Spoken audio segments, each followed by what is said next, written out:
So I would just argue that x equals a sine bt plus phi is the most general function that solves the differential equation from the previous page. Okay, so let's go ahead and plug that back into. So if this is the general solution, and the specific equation that we had was x is equal to minus m over k d squared x dt squared. So we can go ahead and plug in, therefore, a sine bt plus phi is equal to minus m over k. And now let's take the second derivative. I didn't leave myself much space, but that's okay. Take the second derivative, and the second derivative of that sine is going to be, the first derivative is the cosine, and then what comes out of the inside is a b, right? So the first derivative, let's see, let me just write it up here. dx dt is equal to ab cosine bt plus phi, and the second derivative, d squared x dt squared, is equal to a b squared minus ab squared times sine bt plus phi. So that's just, you should know how to take the derivative of a cosine and a sine. So what we get here is in parentheses minus ab squared times the sine of bt plus phi. Did not leave myself enough room. So that's what we get when we plug in this function into our specific differential equation. And so from that, we see that the a's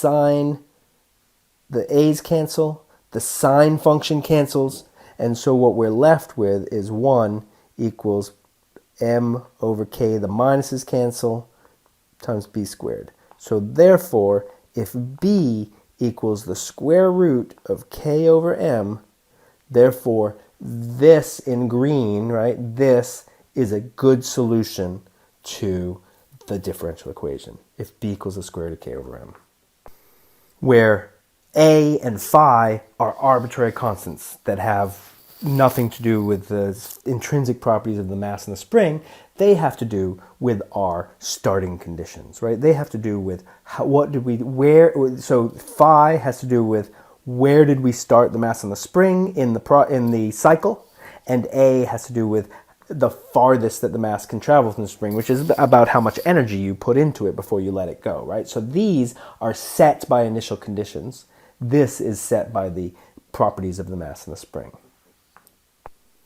So we now have a differential equation that describes x as a function of t. This is not a differential equation, sorry, a kinematic equation. This is a kinematic equation that describes x as a function of t. It is for the mass on the spring. So in general, while it's okay to talk angles, we will generally talk about the argument, that part there, the argument of the sine function as being in radians. We'll use radians. That is the proper way to do this. It is okay to talk angles, but you've got to know when you need to use radians versus angle. If you always use radians, it pretty much works. So the question is the question I want to ask before we finish up this equation of motion is, by how much does the argument of the sine have to increase so when x will repeat itself? By how much does the argument of the sine have to increase in order for the function to repeat itself, for x to repeat itself? This, and, you can think of the unit circle. Whoops, that's okay. Unit circle. And you know that the sine function, right? The sine of 0 degrees is 0. The sine of 90 degrees is 1, or 0 degrees, pi halves, 0, pi halves, pi, 3 pi halves, and then 2 pi, right? So you repeat yourself every time you go around the unit circle. The sine repeats itself every time its argument increases by 2 pi. So every time the argument increases by 2 pi, the sine repeats itself. So phi is just a fixed number. Let's just make phi 0 just to see what this means. So let's say at t equals 0, x equals a. sorry, that's not true. If at t equals 0, if phi equals 0, if at t equals 0, if phi equals 0, therefore the argument is 0 and x equals a times the sine of 0 and x equals 0.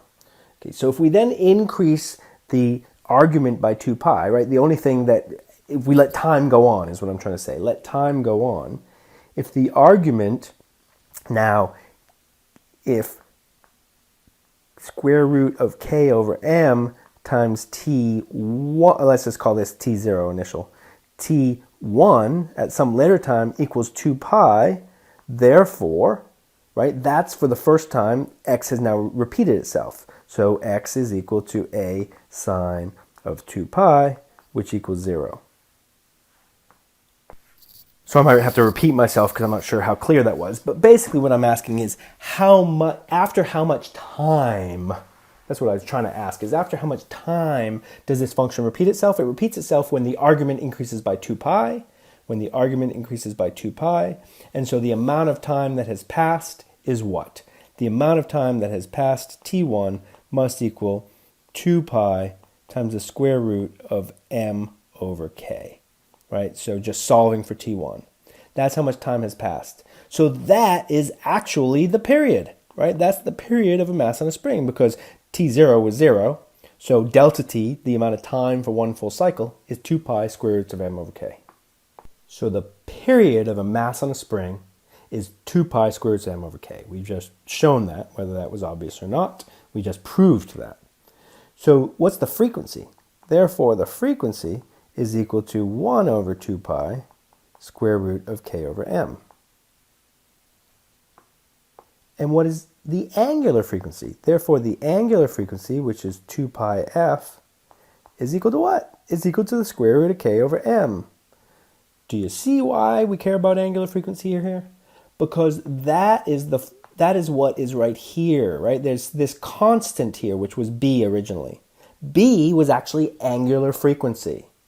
So we can rewrite this, if we understand what those variables mean, we can rewrite the position versus time for a mass on a spring, x equals a is an arbitrary function, sine omega t plus phi, where omega is angular frequency, and for a mass on a spring, it's the square root of k over m.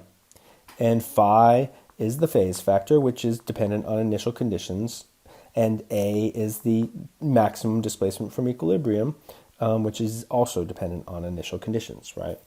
And so that is done. Simple harmonic motion, mass on a spring, equation that describes the position versus time. So two fish are sitting in a tank. One of the fish turns to the other and says, "Do you know how to drive this thing?"